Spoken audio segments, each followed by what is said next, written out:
алыскы өткөн заманда Кыргызда Эңесай көлүнүн жээкте жашап жаткан кезде болгон. Каардулхан элибизге күтүүсүнөн кол салып, айылыбызды кызыл кыргынга айланткан, бир бала менен кыз айланман калган. Каардулхан аксак кемпирге кыргыздын акыркы оголдорун өлтүрүүнү буйруйт. Кемпир бала менен кызды Аскал көлүнүн жээкине алып барып ыйкытайын дегенде артынан бир үн.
какие антонимы у мудрости? Антоним мудрости – глупость. Это когда ты делаешь что-то, не думая о последствиях, или повторяешь одну и ту же ошибку. А синонимы? Синонимы мудрости – ум, проницательность, рассудительность. И это качество, которое помогает делать правильные выборы. Я понял, что мудрость – это не только знание, но и умение действовать так, чтобы не причинить вреда. Точно, мудрость – это очень важное качество. Ağlamadı bir niye bu elin? Adamlar birinde gizli oldu, atı düştü. Bağlarının orada, bağlar izletiyor. Kuşum bal derdi, ey bizim bağlı bağlam değilsin mi? O şirketim, aklıma dedi. Duvar değil, adam balası, çoğuyu bal, özündüm yine bu çağlarına. O kadar, o şonu, oynurdum bu. Benim bularga ne bu? Angan tüpüz, ağa, kardeşlerine camanlık sanasın. Benim bular değil sayıdan sık koygu alparam. Alacak kızlara bekir bolu. Kullanmışlar boyunca 50 sayfaslarına düşmanlar kol salıp 51 kıyım günü aralığında bu gayne bisislikta kaldı. Bu gaynenin canımının biz demir doğu cer kotargan ekim. Kırgız elin kuramında Üskül Aymancı деген Bolu Urus'ları var.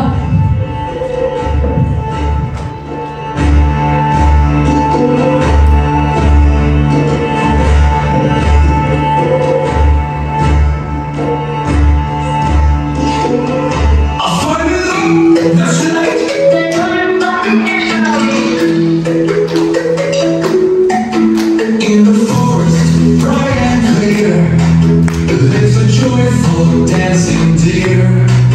Trill and skip, oh so free. Come and join the jubilee. Tap, tap, tap your little feet.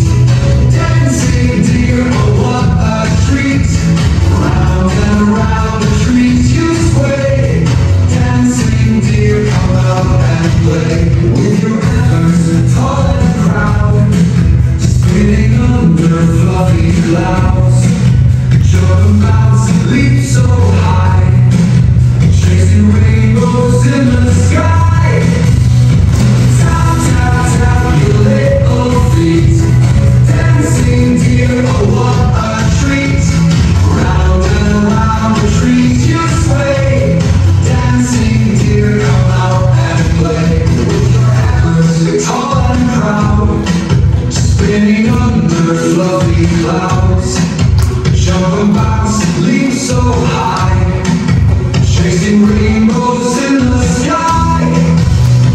Tap, tap, tap your little feet. Dancing deer, oh what a treat. Round and round the trees you sway. Dancing deer, come out and play. Deer does a spin, deer does a hop, never ever wants to stop. Under the stars, under the moon, dancing deer from moon to moon. Tap, tap, tap your little feet. Dancing deer, oh what a treat. Round and round the trees you sway. Dancing deer, come out and play. So when you hear the forest cheer, dancing, dancing everywhere.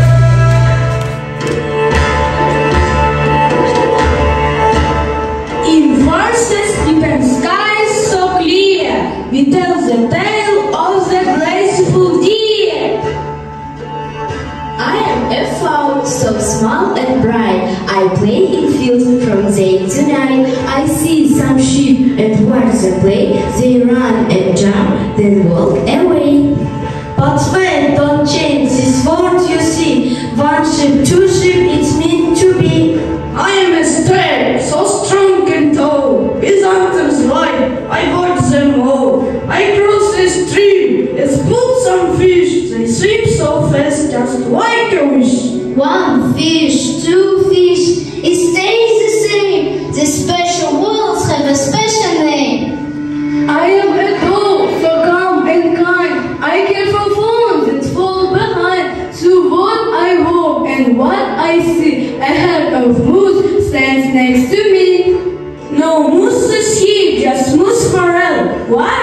many, big or small.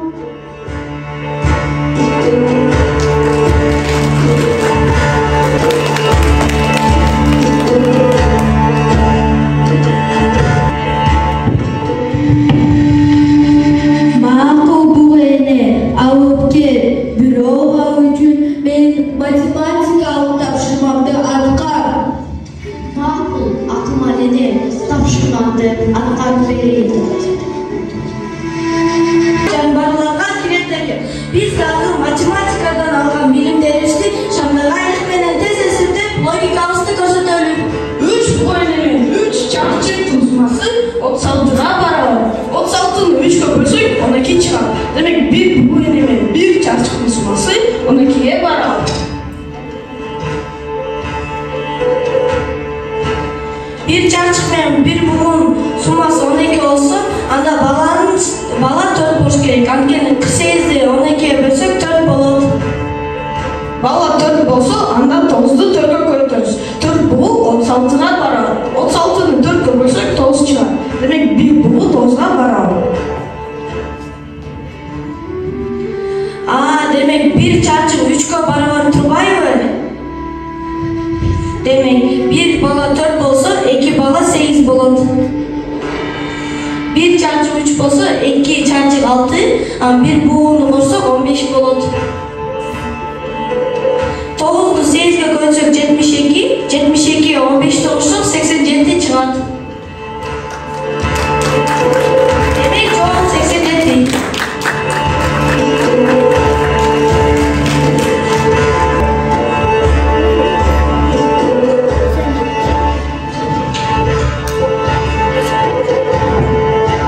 Azamatsın bu beni, ama nesin cedi vallahi, Kırgızdın tukumu kömürüye versin. Rahmat aklıma ne? Çünkü kadar denizlerine saydanı sıkıntı aşı olaydı aşıp başımız gerek. Run the air, I live with grace beyond compare. The river flows but fast and slow, and shining troughs down below. 1 trout, 2 trout, no sea to end. English is tricky, but not so bad. But when spring comes, the world is bright. I dance in fields with poor delight. By hills I find some dear like me. We live together wild and free.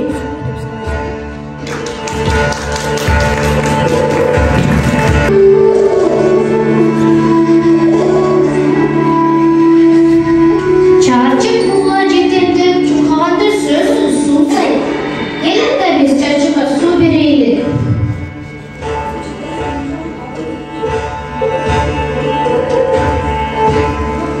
Çarçık.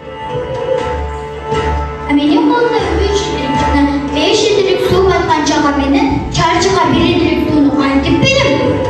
Hazır birinci 3 litrik suyunu doldurup alalım.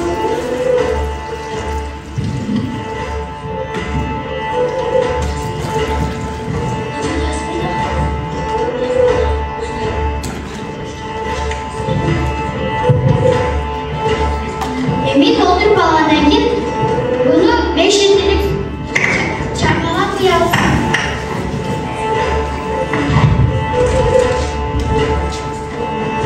Bir daha olur. 3 litrelik çakmağa koyalım.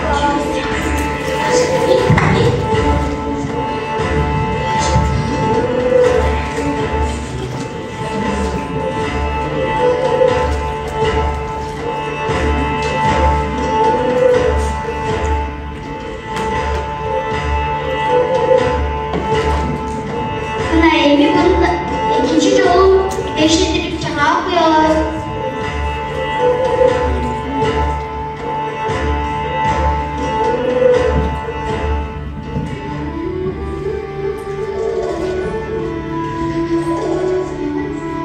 Gelmedi bunun içinde kanca getir su kaldı.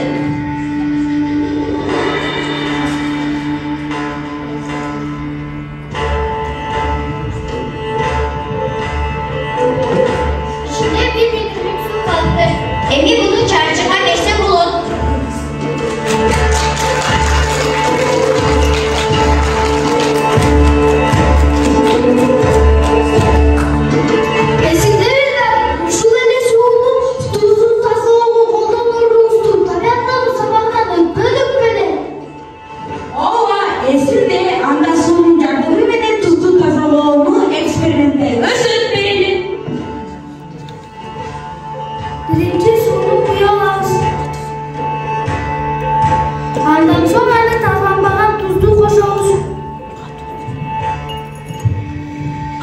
Анан аны аралаштырабыз.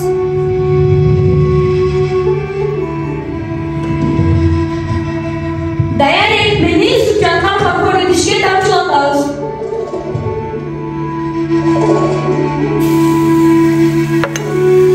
Ушул учурда суюктуктун температурасы жогулап, ысык да бир маалдан кийин кайнай баштайт. Суу буланып кетип, идиште таза туздун кристалдары калат.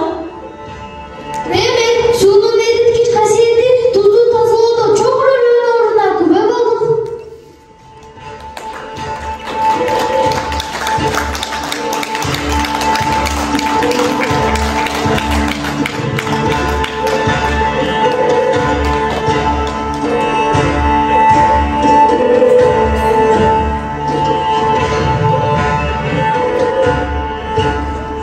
Карачы, керемет көл. Ушунчалык чоң атты элей дегени.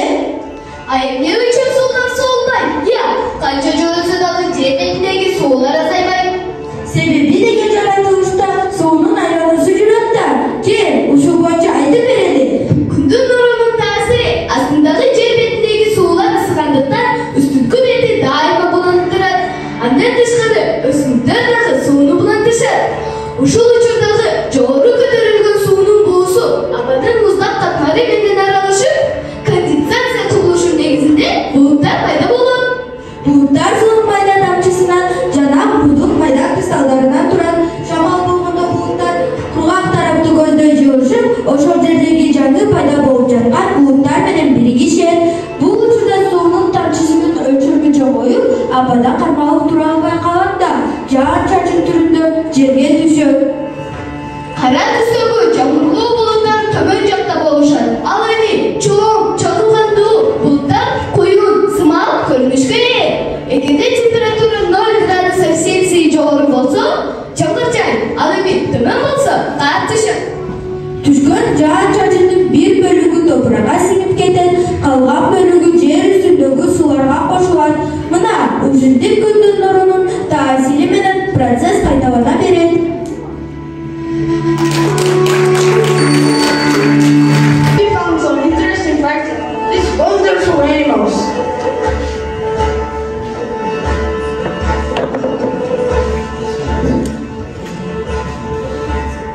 Deer have large ears, short tails, and long, slender legs.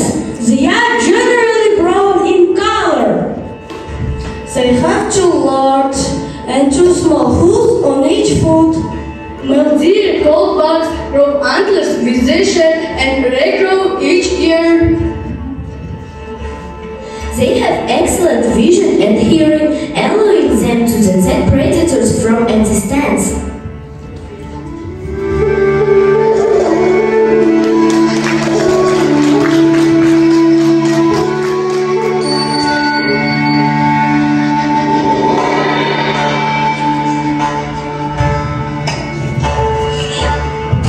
Ысыкөлдө балыктын көптөгөн түрү бар экен.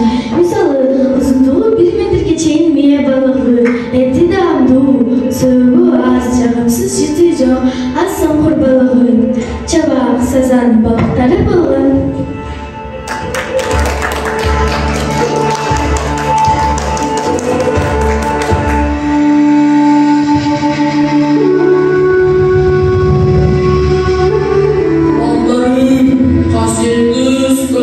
Кош келесиңер. Мен суунун бири устайман. Мындан кийин ак картуу, ала тоосу бар. Көздөрүн билиңер бул. Мен силерге суунун сырын айтып берейин. Силер ошол жерди турумдар бою мекендейсиңер. Жүргүлөр.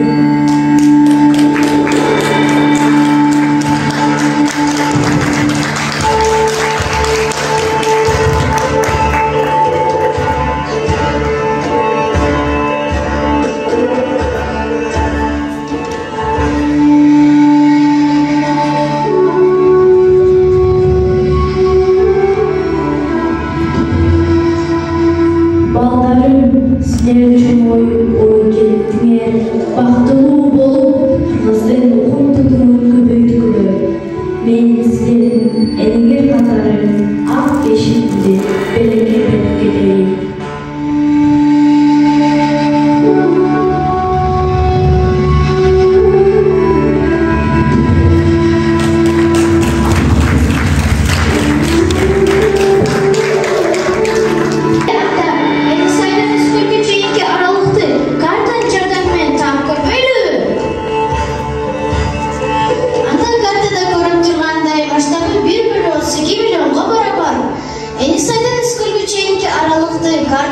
енесі 9 сантиметрге тура келеді.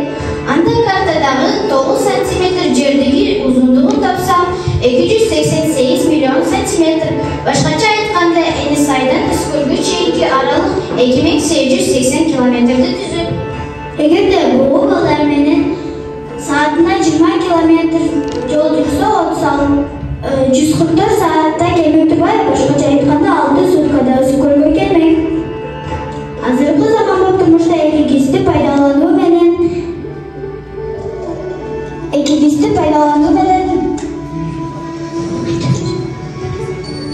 Енисайдан Көлгө чейинки 2880 километр жолда орточо ылдамдыгы менен 80 километр жол жүрсө, тынбай жүрсө 36 саатта келмек турбай, башкача айтканда 1,5 суткада Үскөлгө келмек.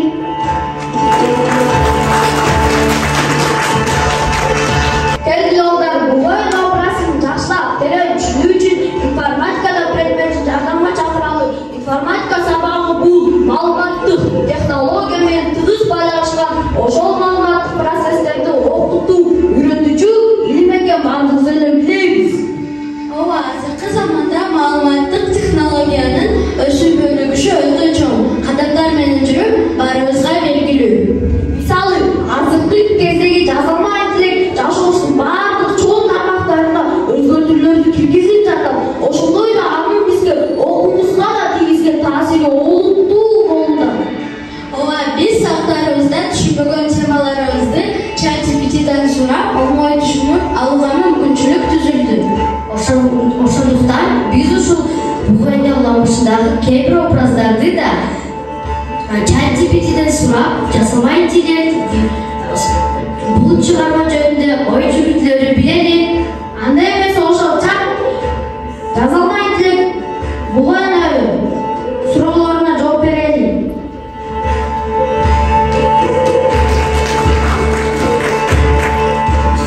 Биринчи суроо. Салам, сен Чыңгыз Айтматовдун Ак кеме повесин бугай уланышын билесиңби деген суроо ChatGPT'ге бердик.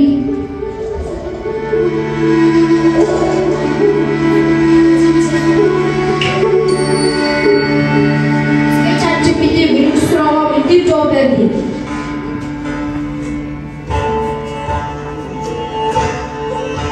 Салам. Ооба, Чыңгыз Айтматовдун Ак кеме повестиндеги бугу эне уламышын жакшы билем. Бул уламыш негизинен бугулардын урмат сый менен сакталышы, алардын ийик жаныбар катары каралышы тууралуу баяндайт. Уламыш боюнча илгери адамдар менен бугулар дос болгон. Бугу эне бул адамдарга мээринин төккөн ийик жандык. Бирок адамдар анын ишенимине чыккынчылык кылып, бугуларды аңчылык менен кырып баштаган. Жетиштүү деп ойлойт. Экинчи суроо, эми бизге ушул уламыштагы бугайдын образын ачып берчи.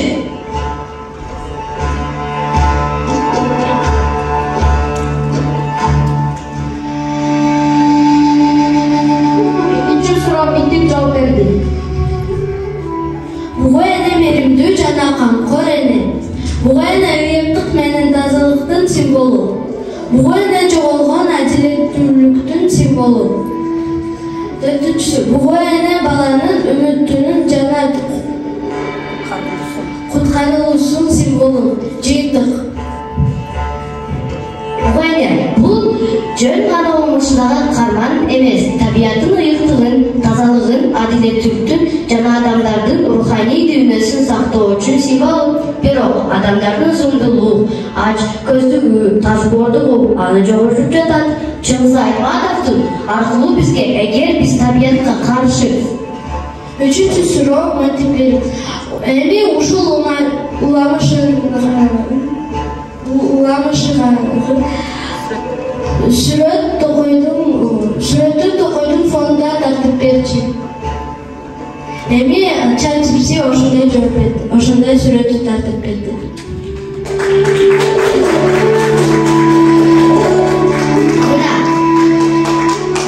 Демек азыркы жашообузда маалыматтык технологиялар мааниси өтө чоң экенине күбө болдук. Анткени азыркы учурдагы интеллект, виртуалдуу, реалдуулук, интернет робототехника